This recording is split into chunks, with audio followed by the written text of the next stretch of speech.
So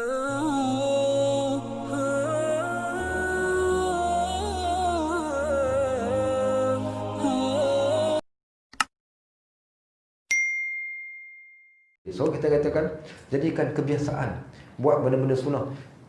Sekali buat mungkin akan lupa. Buat hari-hari, ingatkan sampai menjadi habit macam orang latah, kelaziman.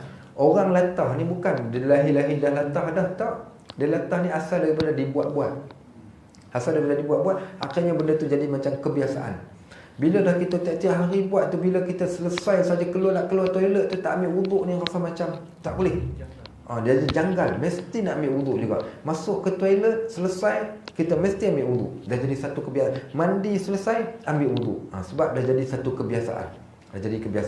Nak keluar rumah, nak buat apa-apa, kita akan baca bismillah. Kadang-kadang sampai tersalah, nak basuh toilet pun nak baca bismillah juga. Sebab tersasul. Okey, baik. So, jadikan kebiasaan dengan baca macam tu. Bila jadi macam tu, pergi mana-mana tempat pun dah jadi biasa. Tak ada masalah. Jadi saya ambil wuduk siap-siap. Pagi kita keluar pukul 8. Waktu zaman belajar dululah. Daripada zaman belajar sampai ke hari ni. Bila ambil wuduk, musim sejuk.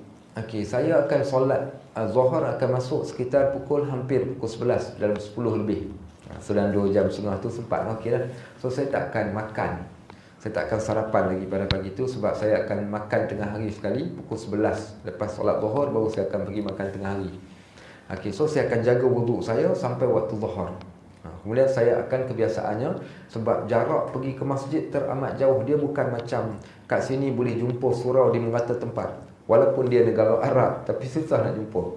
Jadi waktu tu musim sejuk, kebiasaan kita pakai jaket, kita pakai kasut boot. So saya solat pun saya tak akan tanggalkan kasut. Kami akan solat bersama dengan kasut sekali. Tapi make sure kasut bersih. Maksudnya tak ada najis. Solat kat mana? Tepi koridor. Kadang ada saja orang solat, kita pergi dia bermakmumkan dengan dia. Okey, pada waktu tersebut. Kemudian dah selesai pergi makan, wuduk masih lagi jaga. Pukul 2 pula masuk asar. Solat asar pula. Okey, dah solat asar pula. Waktu tu kadang-kala kelas sampai ke waktu maghrib. Tunggu pula maghrib pukul 4. Okey, solat maghrib pula pukul 4. Selesai maghrib, barulah balik ke rumah. Isyak baru kita buat solat selepas tu. Okey, so kebiasaannya saya akan jaga 4 waktu solat untuk hanya dengan menggunakan satu wuduk. Melainkan pagi tu pergi makan kacang pul. Makan kacang pul itu dia akan memang cerita dia macam angin lah, macam kereta kebal jadinya. Okey, okay, so memang tak tahan. Sebab tu kita katakan yang pertama, macam mana soalannya para sahabat ni dia boleh tahan semua solat dengan satu wuduk? Apa punca? Siapa tahu? Agak rasa-rasa lah kenapa. Betul, korang makan. Yang pertama, korang makan. Yang kedua, dia makan benda-benda yang tidak angin, ataupun benda yang tidak menjadikan dia akan terkentut atau rasa nak terkencing. Ini saya tak tahu, ni pengalaman. Pengalaman berbeza dengan sunnah, dengan ini sekadar pengalaman hidup. Bukan saya, tapi saya bertemu dengan seorang hamba Allah. Saya pergi umrah ada satu masa tu. Jadi setiap kali saya nak pergi umrah ni, biasanya saya berdoa di bulan Malaysia, ya Allah, kau temukan aku dengan orang yang baik-baik, orang yang bagikan pada aku pengajaran semua. Saya pergi ke Madinah. Hari itu kawan belanja nasi Arab. Pukul 10 pagi dah kena nasi Arab pula, kambing seekor makan 4 orang. Kambing seekor, memang dah tersandar dah saya. Saya kata ni, aku hari ni nak cover balik pasal makan banyak. Okey, aku nak masuk masjid, tak nak keluar melainkan selepas isyak. Cadangnya macam tu lah, sebab hari tu bebas, tak ada aktiviti apa-apa. Ambil dah wuduk semua, dah pergi ke toilet semua siap. Kita pun pergi masuk Raudhah, duduk. Masuklah Raudhah, solat Zuhur. Solat Zuhur, selesai solat Zuhur, saya pun duduk, orang dah keluar, kita tunggu solat sunat Ba'diyah 2 rakaat. Kemudian saya pun duduk perhati tengok orang kat dalam tu. Saya terperasan ada seorang Pak Haji tua. Okey, seorang Pak Haji Arab. Saya kira mungkin usia dalam 70-an. Apa saya buat? Saya tengok dia, saya kata saya nak pergi berkenalan dengan dia. Dia duduk dekat sandar, dekat satu tiang, duduk baca Quran. Pergi kat dia, Assalamualaikum warahmatullahi wabarakatuh. Waalaikumsalam warahmatullahi. Dia kata, ente awal wahid salim ni. Dia kata, hang orang pertama yang datang salam aku, dia kata hari ni. Saya kata, Masya Allah, betul hanya aku. Baik. Dia kata, kau dari mana? Saya cakap dia dari Malaysia. Kemudian dia kata, aku nak bagi kepada engkau satu betul. Aku tahu engkau di negara engkau ni aku dah mengajar orang, betul tak? Saya kata betul, pandai. Saya kata dia dia apa namanya bagi tahu. Dia kata, aku pesan kat kau jangan tinggalkan 11. Kau faham tak 11 tu apa? Saya kata, saya rasa macam faham solat malam. Dia kata, ya betul. Kalau kau jaga 11 rakaat ni, insya-Allah, dia kata, apa yang kau ajar orang akan faham. Baik, dia bagi pesan. Tak apalah, saya mau sembang mana dulu ni. Dia pun minta saya bacakan Quran. Saya dengar dia baca Quran. Akhir sekali saya tanya dia, apa dia buat, daripada mana. Dia datang daripada Jeddah. Sebulan 2 minggu dia akan beriktikaf di Masjid Nabawi. Dia akan masuk waktu pagi subuh dan dia akan keluar lepas Isyak.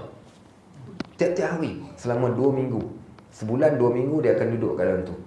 Saya tanya dia, tak pergi ke tandas? Kita biasa kita suka tanya pasal tandas. Tak pergi tandas. Ialah pelik, dia kata masuk waktu pagi keluar Isyak. Dia kata tak. Saya kata, boleh tahan kau 1 hari? Dia kata boleh tahan. Dia keluarkan daripada poket dia. Tak rasa-rasa dia keluarkan apa?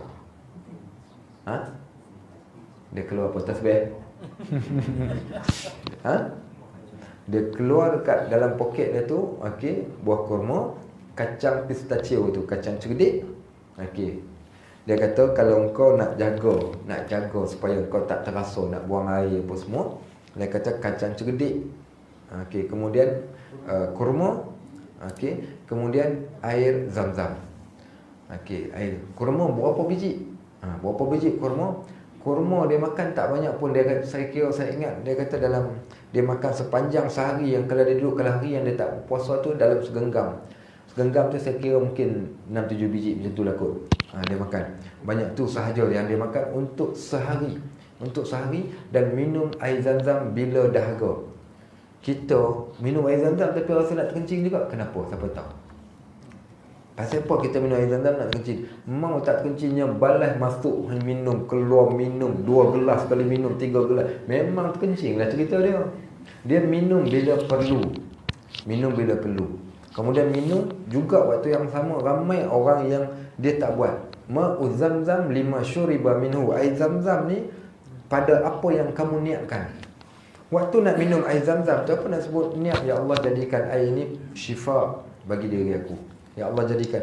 Saya alhamdulillah setakat apa yang saya amalkan.